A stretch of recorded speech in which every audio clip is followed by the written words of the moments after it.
Comment est-ce que vous pouvez vous imaginer qu'un gouvernement normal donne 85 000 $ à un ministre et donne ça 10 000 francs à un agent de l'administration? Quel est ce gouvernement? Aussi longtemps que nos amis seront cupides et ils penseront que le gouvernement doit évoluer comme ça, le peuple en a marre. J'appelle le peuple congolais à prendre plus son destin en main et à nous aider à ramasser tous ces Zinyanzi qui traînent encore dans le gouvernement, qui ne comprennent pas qu'il s'agit d'un pays de nous tous. Qu'est-ce que moi je peux dire maintenant au peuple congolais? Nous devons prendre notre destin en main. On ne doit pas rester dans les théories. Je ne veux pas être toujours accueilli par Léon Choléo pour de fameuses théories. Non, non, non, ça ne me plaît pas. Je voudrais qu'on mette la main sur la pâte et qu'on montre à notre gouvernement que c'est nous les patrons parce que nous sommes les souverains primaires. La souveraineté ne s'acquiert pas. La souveraineté, on l'a conquis. Donc c'est là que nous devons avoir des leaders au sein du gouvernement qui sont patriotes, qui sont nationalistes, qui comprennent que les gens sont en train de souffrir. Le gouvernement congolais doit comprendre que nous sommes un État souverain. Nous ne sommes pas sous le protectorat des Nations Unies. Nous ne sommes pas un État extra-gouvernement américain ou français. Nous sommes un État souverain. Nous avons acquis notre indépendance. Il s'agit de nous de définir notre destin. Nous devons consommer notre souveraineté.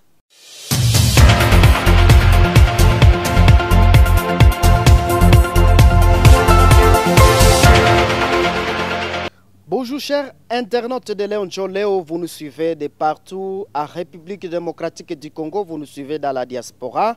Nous sommes à Ville de Butembo, c'est à l'est de la République démocratique du Congo où nous vivons sous l'état de siège.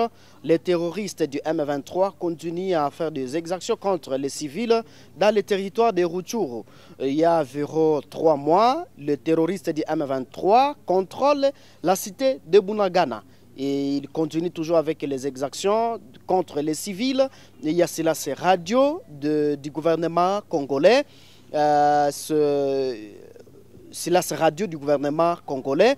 Ces mêmes terroristes du M23 ont kidnappé une centaine de civils dans la cité de Bunagana, donc c'est dans le territoire de Rutshuru. Jusque-là, rien noté. Aujourd'hui, nous recevons M. Charles Lwanga, il est analyste politique vivant à Butembo. Il nous décrit, nous parle de cette situation que nous traversons ici à République démocratique du Congo. Il est notre invité, nous le recevons en exclusivité sur notre chaîne Léon Choléo. Ne manquez pas de vous abonner sur notre chaîne pour ne rien rater de nos prochaines vidéos. Bienvenue.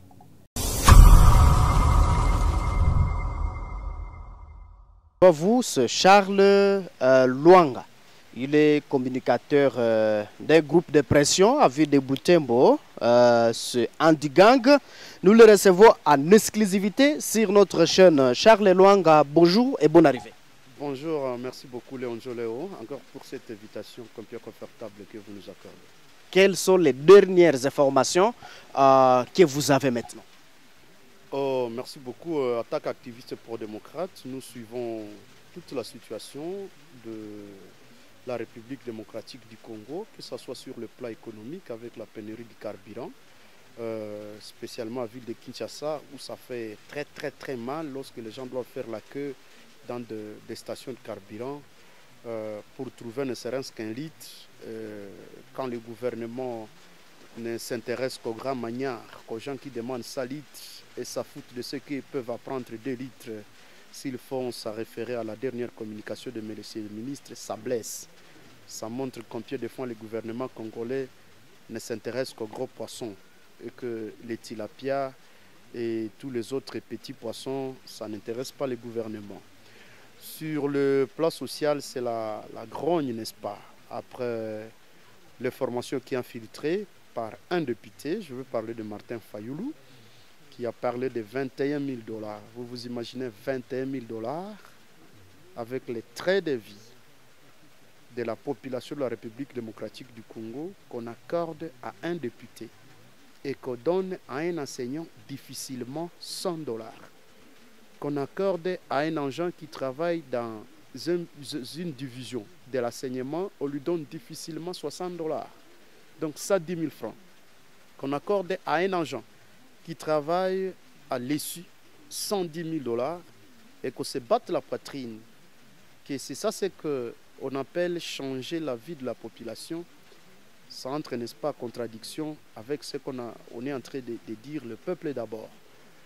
Sur le plan économique, c'est toujours cette économie à Berne, s'il ne faut s'atteler qu'au grand nord de la province de Nord Kivu, où les véhicules continuent à être brûlés, où l'économie est en train de tourner en rond. Donc il n'y a plus rien. Donc les gens font des marches, mais rien ne marche. Les gens se révoltent, rien ne marche. Sur le plan sécuritaire, s'il ne faut s'atteler toujours qu'au Grand Nord, c'est cette fouille des maisons qui engendre mort d'hommes. Ce qu'ils sont en train d'appeler couvre-feu, qui engendre mort d'hommes, où on vandalise les maisons des gens par une armée nationale, par une police nationale. C'est quand même aberrant, ça blesse.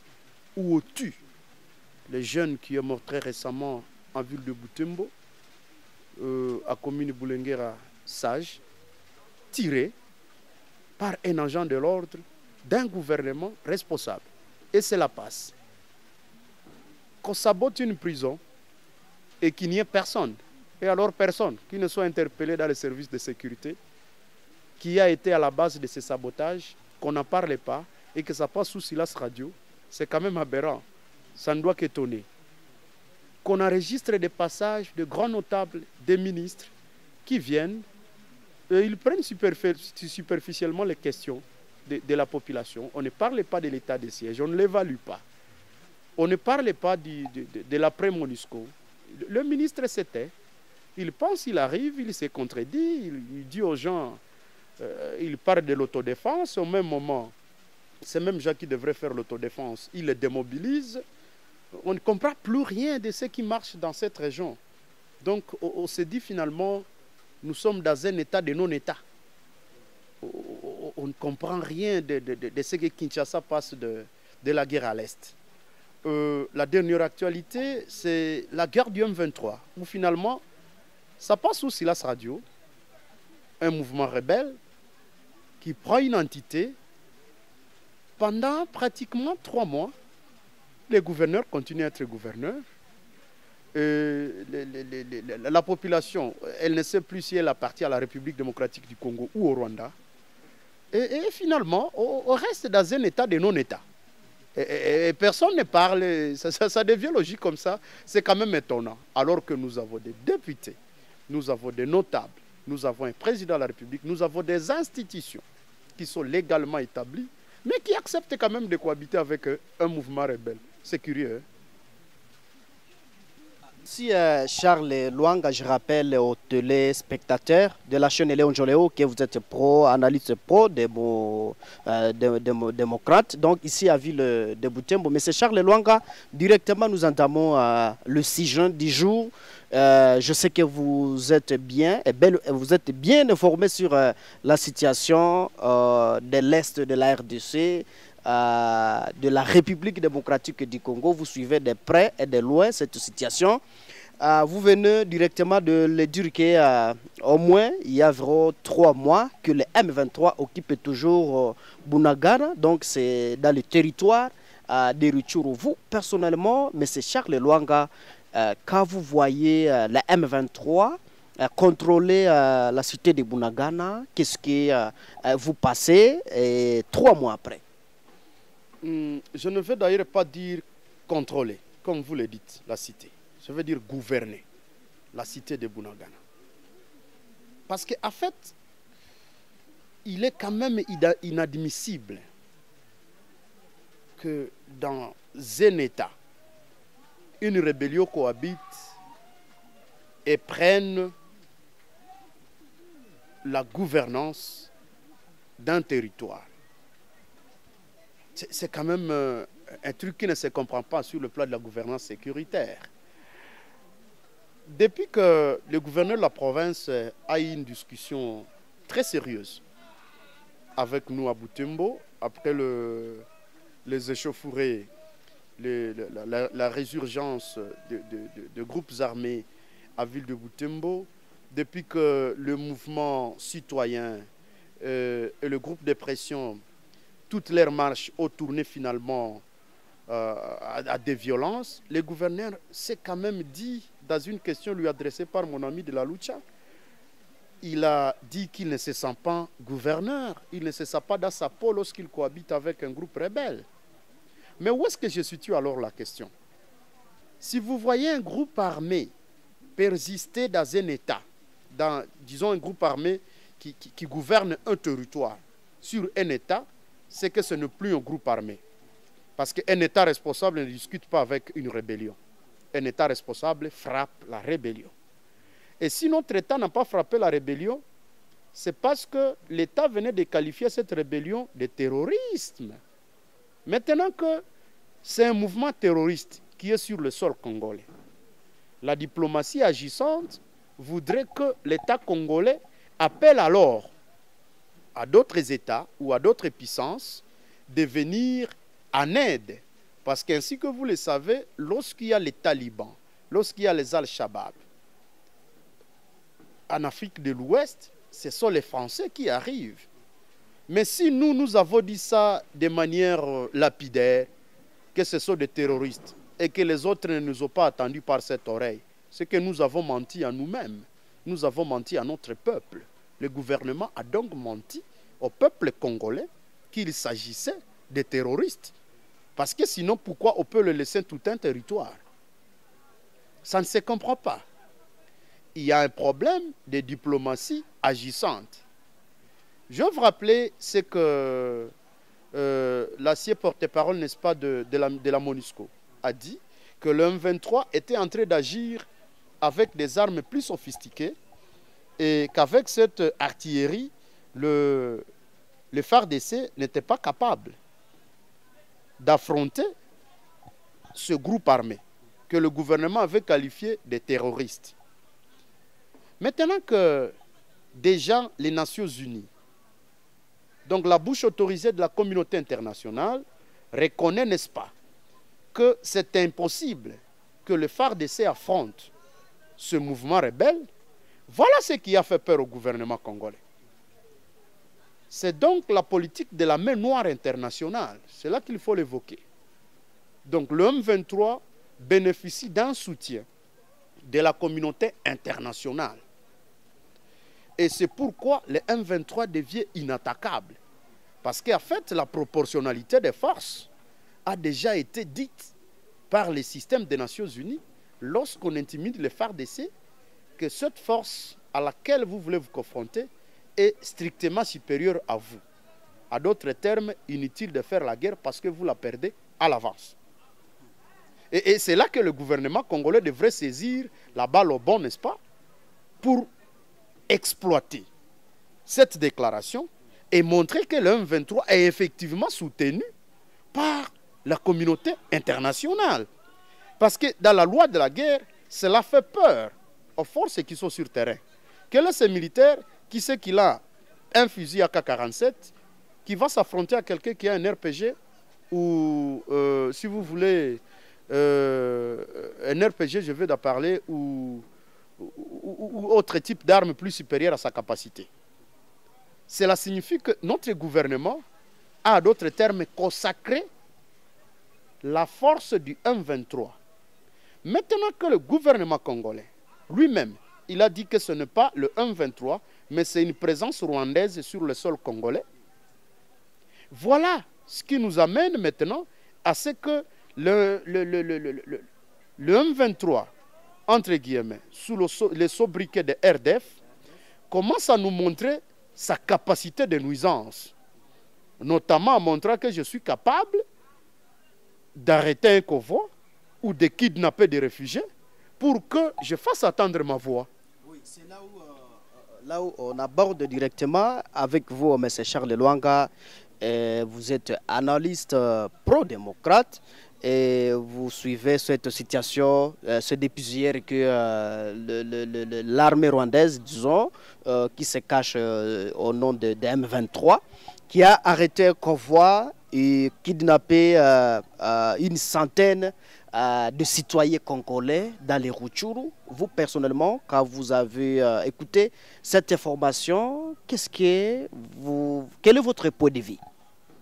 Oui, ça se comprend directement lorsqu'on est sur la zone des fronts. Parce qu'en fait, lorsque les deux protagonistes gardent leur position, selon un accord qui serait signé, je ne sais pas, dans une messe noire quelque part. Parce que c'est inadmissible que le gouvernement se taise. Et c'est inadmissible que le RDF, sous le label M23, garde aussi ses positions. Lorsqu'il y a une trêve, donc X s'est dit, moi je vais rester de mon côté, Y s'est dit, je vais rester du mien, il ne faut pas penser que ça c'est le silence. Non, ça signifie qu'il y a eu un accord sous une messe noire, qu'on ne saura pas effectivement dévoiler aux auditeurs de Léon Joléo pour l'instant. Mais ce n'est pas gratuit.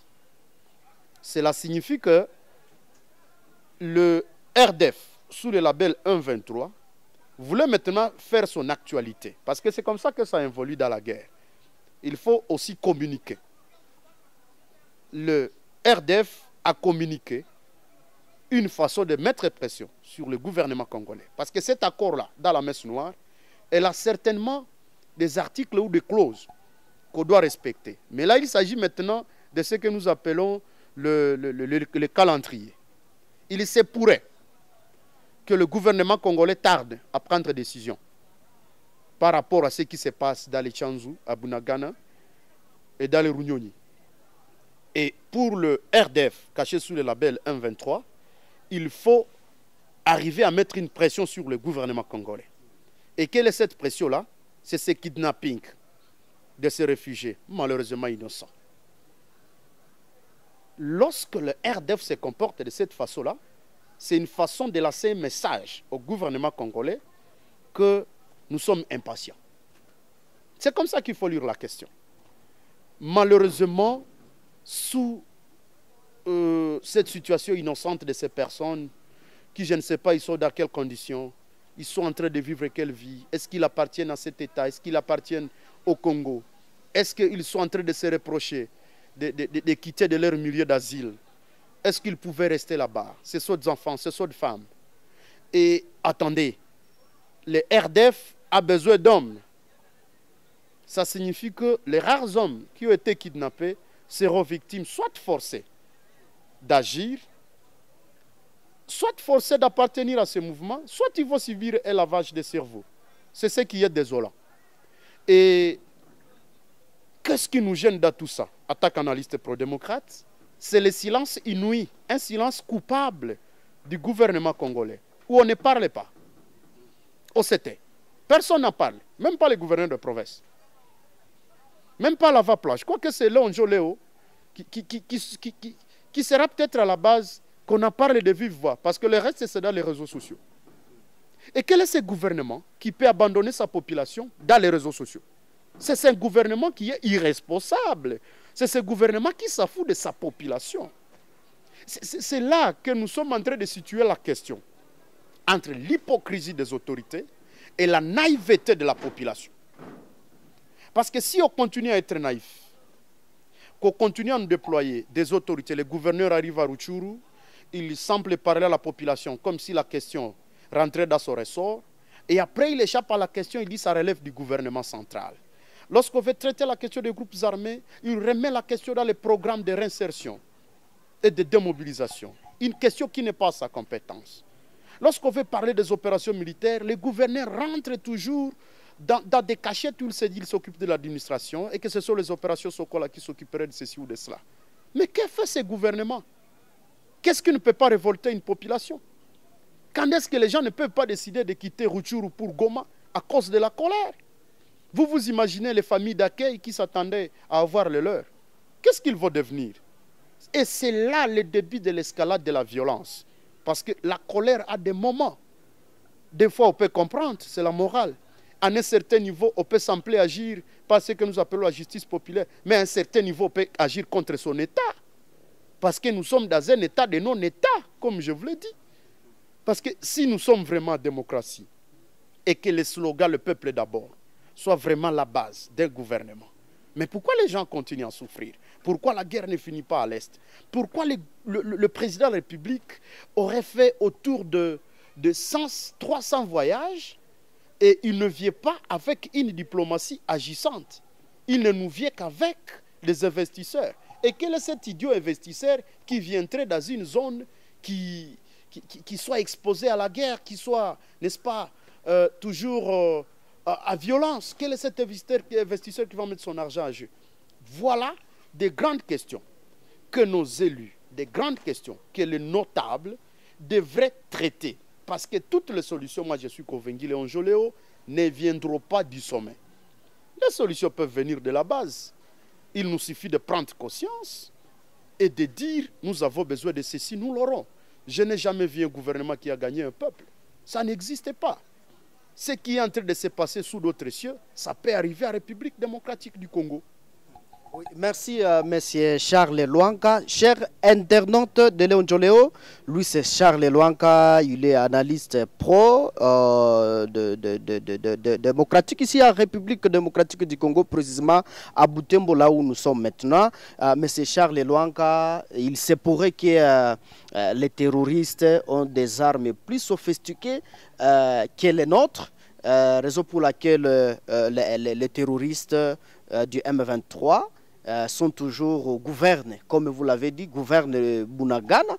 Vous, personnellement, quand vous voyez, quand vous écoutez cette formation, tantôt le gouverneur, il reste toujours silencieux face à cette situation de Bunagana. Il se pourrait que nous n'avons pas des armes. Qu'est-ce que nous pouvons encore faire ou qu'est-ce que le gouvernement peut faire face au M23? En fait, ce qui tue notre État, c'est quoi? C'est qu'on est en train de faire une guerre médiatique. Même les grandes stratégies du gouvernement central sont dictées aux rebelles par notre propre gouvernement. Je vais vous rappeler des faits. Lorsque les forces loyalistes vont combattre le M23 à Bunagana, le porte-parole de la MONUSCO, le rapporteur, il a dit « Nous ne saurons plus aider les FARDC à territoire de Beni, parce que ceux qui sont à Beni, ce sont ceux-là que nous avons pris pour qu'ils aillent à Bunagana pour nous aider dans la guerre du M23. » Mais ça, c'est une formation de nature, n'est-ce pas, à fragiliser la sécurité. Comment voulez-vous dicter à votre ennemi où est-ce que vous avez vos hommes ou vos soldats? Ça, c'est une faiblesse. Comment voulez-vous faire une guerre médiatique? Parce que l'homme se mesure devant l'obstacle. On a toujours dit dans la théorie de la guerre que la victoire sur l'ennemi, c'est la capacité à s'adapter à lui. Lorsque vous vous adaptez à votre ennemi au safou de loi, encore que le gouvernement venait de parler des terroristes, les terroristes n'ont pas de loi parce qu'il agit sans foi ni loi.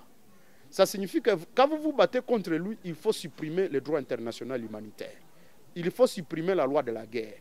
Et c'est ça ce qui nous avait tiqué lorsque Bintou Keïta a dit qu'il ne fallait pas attaquer les ADF Nalou lorsque les opérations conjointes FARDC-UPDF commencent. Lorsqu'elle dit, comme les ADF peuvent avoir des otages et des enfants à brousse, il ne faut pas qu'on bombarde. C'est un terroriste. On ne peut pas appliquer le DIH devant un terroriste. Lorsqu'un gouvernement juge une force adverse des terroristes, je voulais développer l'aspect sur le M23, où le gouvernement a dit que le M23 était constitué, c'est une force terroriste. Je voulais revenir sur ce que Bintou Keïta a dit. Nous sommes face à des terroristes, par exemple le territoire de Beni. Mais les opérations conjointes FARDC-UPDF veulent s'attaquer aux terroristes, à la manière où on s'attaque à un terroriste, parce que lui, il agit sans foi ni loi. Il s'affout du droit international humanitaire. Donc, pour l'attaquer, il faut s'adapter à lui. Et s'adapter à lui, ce n'est plus appliquer la loi. Ce n'est plus appliquer le droit international humanitaire. Il s'agit donc de le frapper. Et ne considérer que ce que nous appelons les dommages collatéraux. Les dommages collatéraux, c'est quoi?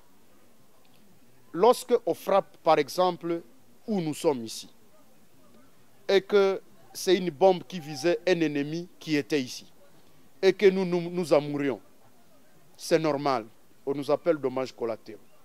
Donc tout ce qui est en train de se passer dans la guerre entre la Russie et l'Ukraine, lorsque on bombarde Azium, on bombarde partout où vous voudrez, tout ce qui se passe là-bas, ça s'appelle les dommages collatéraux, parce que c'est ça la loi de la guerre.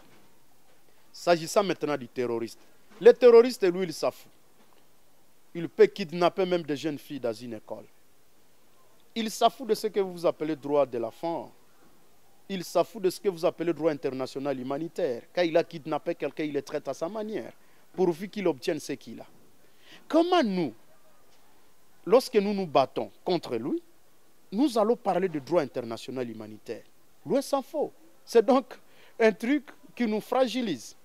Lorsque nous-mêmes, nous qualifions l'M23 d'une force terroriste, ça signifie que nous devons nous battre avec l'M23 sans pitié. Que devrait faire le gouvernement congolais, par exemple? Appeler toute la population, parce que l'M23 là, se sert de bouclier à Bunagana, se sert de bouclier contre la population. Si bien que si le gouvernement voudrait bombarder, le gouvernement aura peur de bombarder sa propre population. Et le 23 se cache dans la population. Il s'assuit donc que le 23 puisse encourager le peuple congolais qui se trouve à Bunagana, à Runyonyi ou à Tchanzu, de quitter les lieux et qu'on s'attaque au M23. Si on considère qu'ils ont une armure plus sophistiquée que l'armure congolaise, c'est ridicule. Comment voulez-vous qu'une force terroriste soit plus armée qu'un État?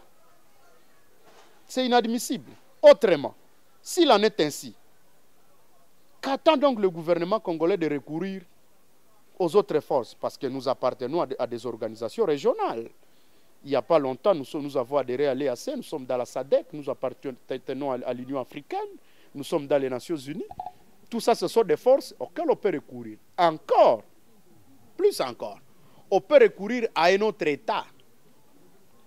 Je vais vous rappeler l'opération Artemis, où le gouvernement congolais a recouru au gouvernement français pour finir la violence d'Alituri. Et c'est déjà fini.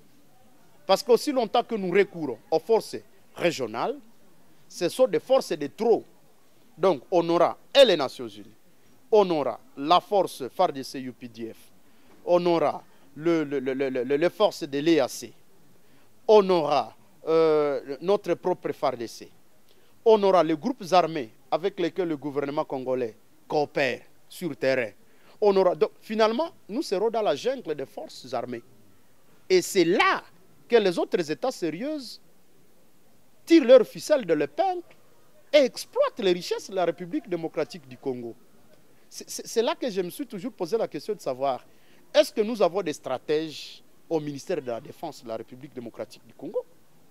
Est-ce que nous avons un ministère de la Défense qui a vraiment la volonté de sauver l'État congolais, de sauver le peuple congolais? Ce sont des grandes questions qui amènent que les gens entrent, n'est-ce pas, dans la violence. Que les gens arrivent plutôt à applaudir les groupes armés qu'à applaudir les FARDC, ou que les gens arrivent à s'attaquer directement aux FARDC, à leur propre armée. C'est un peu parce que, quelque part, le gouvernement congolais est en train d'afficher, entre guillemets, une irresponsabilité notoire et manifeste, où les gens ne savent plus à quel sens se vouer, si bien qu'ils peuvent désormais faire confiance à un général, entre guillemets, de groupe armé. Parce qu'avec les FARDC, rien ne marche. Comment pouvez-vous imaginer que depuis 14 ans, dans un rayon de 50 km², on ne sait pas contenir un petit mouvement rebelle? C'est là que beaucoup de gens, y compris les élus, sont entrés, à manquer effectivement à quel sens se vouer, de tremper dans des histoires d'autodéfense, dans des histoires de... Il faut finalement nous-mêmes constituer notre force localement. C'est à d'autres termes appeler les gens à adhérer aux groupes armés plutôt qu'à faire confiance aux forces armées qui montrent effectivement leurs limites, même quand une force internationale, quand un porte-parole d'une mission internationale dénigre l'État en multipliant la souveraineté de cet État par zéro, sa défense de surcroît, qu'elle est incapable de s'affronter à juste un mouvement rebelle qui ne s'attaque qu'un sur le territoire, qui ne pèse même pas le diocèse de Butembo-Beni. C'est quand même curieux. Ça laisse donc beaucoup de questions. Ça laisse beaucoup d'opacité. Et avec cette gestion des rumeurs, où le gouvernement s'était, nous restons dans un état de non-état, comme je l'ai dit, où la rumeur prend la place de l'information prend la place de la vérité, et finalement, les gens vont agir par masse, et la masse n'a pas d'âme.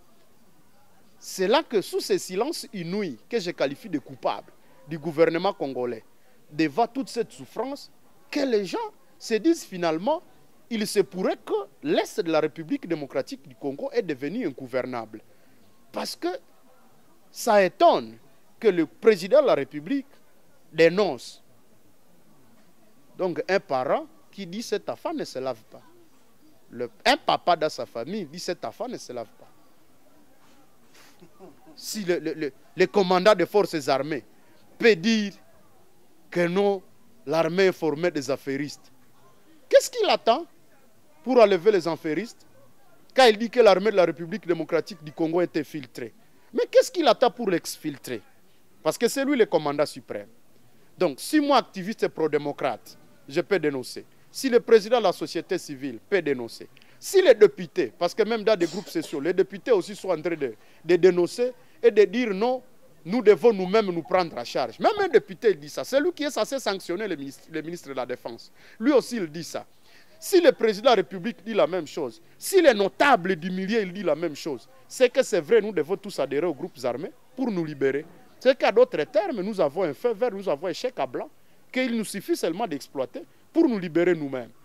Et c'est là que les autres, qui ont appliqué la même stratégie telle dans le Walikale, avec les Raya Mutomboki, qui ont chassé les FDLR, ils continuent à encourager, à dire non, voilà, nous sommes passés par ici, voilà pourquoi nous avons la paix. Quand vous allez dans le sud de Lubero, à Luofu, on va vous dire, nous on les attendait quand ils venaient au marché, on les égorgeait. Et c'est comme ça que nous sommes libérés. Et de même, lorsque les gens vont prendre conscience, ça va risquer de nous mettre dans un état d'ingouvernabilité, où finalement, ce que Kinshasa est en train de faire, ce silence inouï, risquera de coûter très cher à ce pays, où ça sera un pays assemblé de groupes armés. Et je ne sais pas comment, dans ce cas-là, le président se sentira président, encore que plusieurs fois il a dit qu'il ne se sentirait pas président aussi longtemps qu'il n'y a pas la paix. Donc jusque-là, nous, on ne peut ne plus l'appeler président. Parce qu'il ne se sent pas président, maintenant que nous n'avons pas la paix. On va continuer à l'appeler Félix Tshisekedi Tshilombo, on va l'appeler Fatih Beto, on ne peut pas l'appeler président. Parce que pourquoi? Il est. Parce que lui-même, il a dit qu'il ne se sentirait pas ce qu'il est. Je vous ai dit que même le gouverneur de la province, il a dit qu'il se sentait mal à l'aise de cohabiter avec un groupe rebelle. Est-ce qu'il faut aussi continuer à l'appeler gouverneur de province? C'est là que la rébellion commence. Les gens auront leur propre gouverneur et ils auront leur propre président. C'est là que le gouvernement congolais doit faire très attention à la question de Beni, parce qu'elle continue à prendre une escalade de violence et finalement, en respectant les 3 moments de la colère, les gens vont faire une rébellion et ça sera tard pour le gouvernement et ça sera regrettable. C'est là qu'en tant qu'activistes pro-démocrates, nous appelons le gouvernement à beaucoup plus de responsabilités. Ce n'est pas la question du carburant qui nous guette. Ce ne sont pas les élections. C'est la paix à l'Est. Encore que toutes ces questions, élections, carburant, ne viendront que lorsqu'il y a la paix. Parce que les élections auront lieu. Comment? Dans un état où nous sommes en proie à la guerre. Nous sommes dans une zone sous état de siège. The under siege, donc la zone sous état de siège signifie que nous sommes en guerre. Comment est-ce qu'on va sécuriser les scrutins? C'est là que le gouvernement se dédouanera que ces gens ne vont pas voter et c'est nous priver de notre droit le plus légitime de nous choisir des dirigeants qui pourtant nous passons, que peut-être ils seront capables mieux que ceux qui sont là aujourd'hui. Donc, si tous les notables, tous les députés ne veulent pas comprendre la question de cette façon-là, la guerre ne va pas finir ici. Parce que Kinshasa, on dirait que nous étions dans un clivage est-ouest où Kinshasa s'en fout de nous et c'est très regrettable. Oui, Monsieur Charles Lwanga, merci beaucoup pour votre intervention sur la situation que nous vivons ici à l'est de la République démocratique du Congo. Mais avant de finir notre entretien, M. Charles Lwanga, vous voyez le militaire, donc des vrais militaires qui sont au front, ils sont en train de sacrifier leur vie pour que la paix revienne ici à l'est de la RDC. Et quel message avez-vous face à ces militaires? Et quel message avez-vous face à notre gouvernement? Et quel message avez-vous face à la population de l'Est et également donc un message en particulier aux téléspectateurs, aux internautes congolais qui vous suivent de la diaspora et partout en République démocratique du Congo. Bien, d'abord au FARDC, c'est d'exprimer ma désolation face à ces sacrifices inutiles. Je pèse ce que j'ai dit.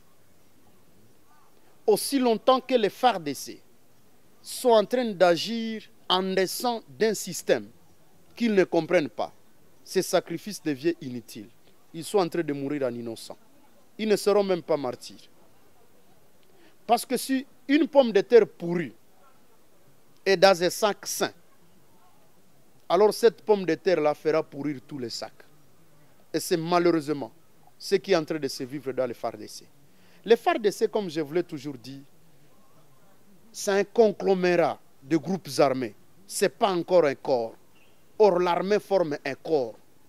Lorsqu'on dit l'armée forme un corps, cela signifie que lorsqu'un seul militaire est tué au front, ses amis, ils peuvent être capables de faire un cessez-le-feu pourvu d'enterrer les leurs dans les bonnes conditions. Mais est-ce que ce qui se vit au sein des FARDC, c'est ce qui constitue l'armée? Je ne pense pas. Nos frères congolais qui sont en train de mourir sur le front, nous les regrettons amèrement parce qu'ils sont victimes d'un système qu'ils ne comprennent pas au sein des forces armées de la République démocratique du Congo. Une armée infiltrée ne peut pas être efficace. C'est comme vous êtes en train de demander aux FARDC de se battre contre le M23, alors que au sein des forces armées de la République démocratique du Congo, il y a des infiltrés rwandais qui sont amis au M23. Un peu donc comme dans un jeu de football, où vous me demandez de jouer avec Léon Joléo, tout en ayant un gardien qui appartient à Léon Joléo. Donc il y aura des autobuts. Et c'est ça l'échec des FARDC. Qu'est-ce que je puis dire au gouvernement congolais? Le gouvernement congolais doit comprendre que nous sommes un État souverain. Nous ne sommes pas sous le protectorat des Nations Unies. Nous ne sommes pas un État extra-gouvernement américain ou français. Nous sommes un État souverain. Nous avons acquis notre indépendance. Il s'agit de nous de définir notre destin. Nous devons consommer notre souveraineté. La souveraineté ne s'acquiert pas. La souveraineté, on l'a conquis. Donc c'est là que nous devons avoir des leaders au sein du gouvernement qui sont patriotes, qui sont nationalistes, qui comprennent que les gens sont en train de souffrir. Qu'est-ce que moi je peux dire maintenant au peuple congolais? Nous devons prendre notre destin en main. On ne doit pas rester dans les théories. Je ne veux pas être toujours accueilli par Léon Joléo pour de fameuses théories. Non, non, non, ça ne me plaît pas. Je voudrais qu'on mette la main sur la pâte et qu'on montre à notre gouvernement que c'est nous les patrons parce que nous sommes les souverains primaires. S'ils sont en veste là-bas, s'ils sont en voiture, s'ils sont dans des bureaux climatisés, c'est l'argent que nous payons. C'est notre impôt, ce sont nos taxes. Comment est-ce que vous pouvez vous imaginer qu'un gouvernement normal donne 85 000 $ à un ministre et donne 110 000 francs à un agent de l'administration? Quel est ce gouvernement? Aussi longtemps que nos amis seront cupides et ils penseront que le gouvernement doit évoluer comme ça, le peuple en a marre. J'appelle le peuple congolais à prendre plus son destin en main et à nous aider à ramasser tous ces Zinyanzi qui traînent encore dans le gouvernement, qui ne comprennent pas qu'il s'agit d'un pays de nous tous, où tout le monde, nous devons travailler pour le pays, pour que ce pays soit finalement respectable sur l'échiquier international. Voilà un peu ce que j'avais à partager avec Léon Joléo. Monsieur Charles Lwanga, vous êtes analyste politique ici à Ville de Butembo. Nous disons merci d'avoir accepté notre invitation. C'est moi qui remercie Léon Joléo pour cette occasion d'échange et de veille de conscience. Nous sommes pratiquement à la fin de notre entretien avec M. Charles Lwanga. Je suis Mwanampenzi Manzekele à la présentation. Au revoir.